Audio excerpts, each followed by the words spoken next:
Hello, all you gamer dudes and dudettes. It's me, DudeGamer64, and today I'm doing a little bit more of an instructional video.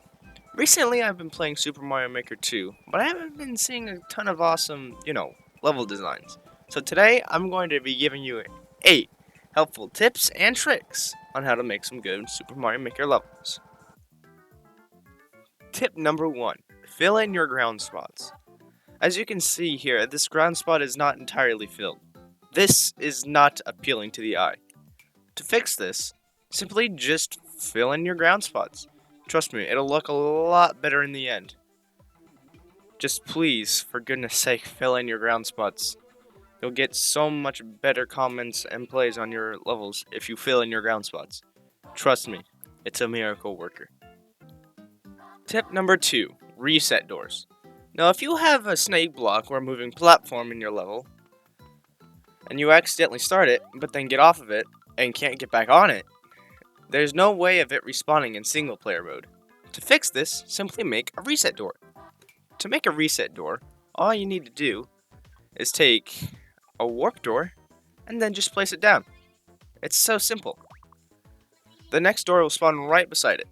So that way, whenever you start your snake block, and can't get it back, just simply head through one of the doors, and voila, the snake block will return, allowing you to complete the level normally without having to waste a life.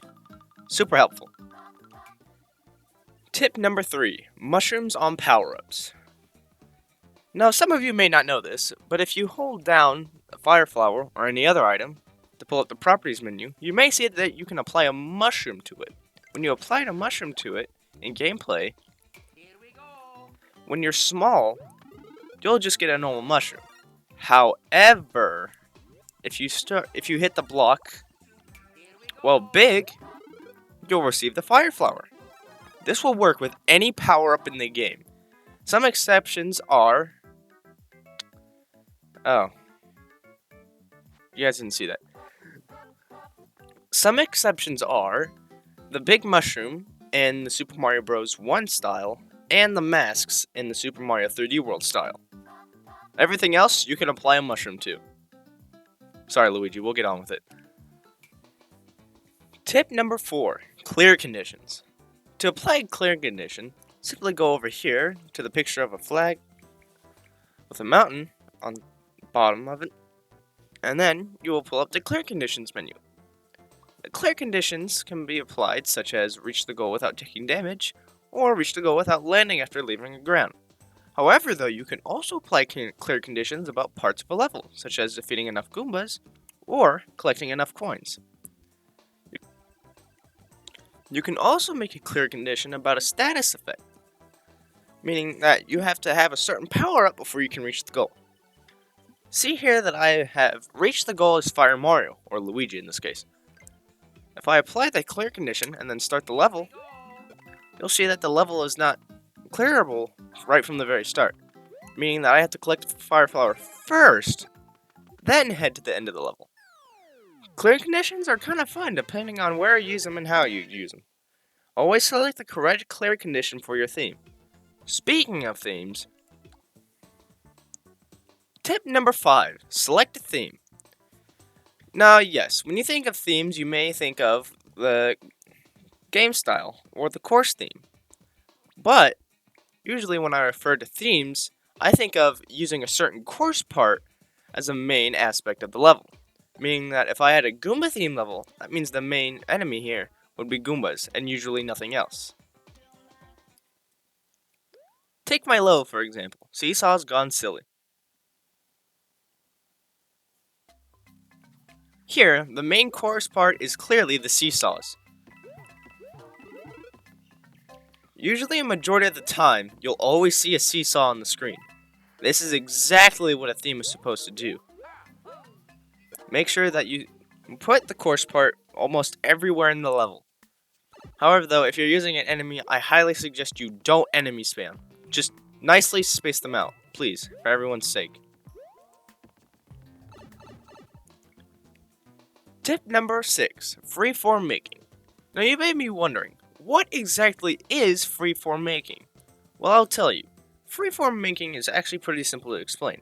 It's just making whatever comes to your mind. Like, for example, let's see here. Use ground and then spike tops. I don't know. That right there is a perfect example of freeform making. Just making whatever comes to your mind. Remember, if your freeform making fits with the theme of your level, then incorporate it. But if it doesn't work, remember, you will always have as much time as you need, and you can make as many mistakes as you want. The key to success is making mistakes. Remember that. Tip number 7. Try the night styles. To activate the night styles, simply go to the Angry Sun enemy, place it, go to the Properties menu, and then switch to the moon. Another way to do it is going over to the course theme and just pulling on this. This also works vice versa.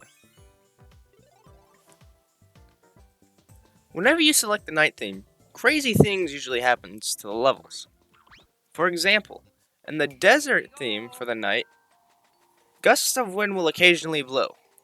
It can push you forward or push you backwards, depending on what course style you're using.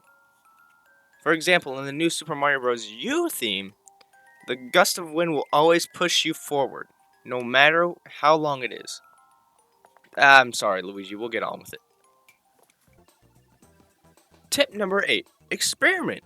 There are tons of wacky mechanics in this game. Like, for example, when a bullet bill goes under a swinging claw, the swinging claw will grab onto a minute, but then let go, making this easy for movable platforms that stay in place, but then immediately let go.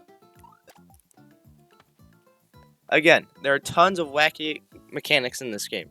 Try to find all of them. Anyway, guys, that's gonna do it for today. I hope you find these tips very useful and try to incorporate them into your levels. If you enjoy these tips and want to find out more, feel free to subscribe to my channel. I'll try to drop a couple tips and tricks videos every now and then. You can also find different videos of my series and streams. Feel free to stop by there whenever you like. Anyway, that's gonna do it for today. DudeGamer64, out.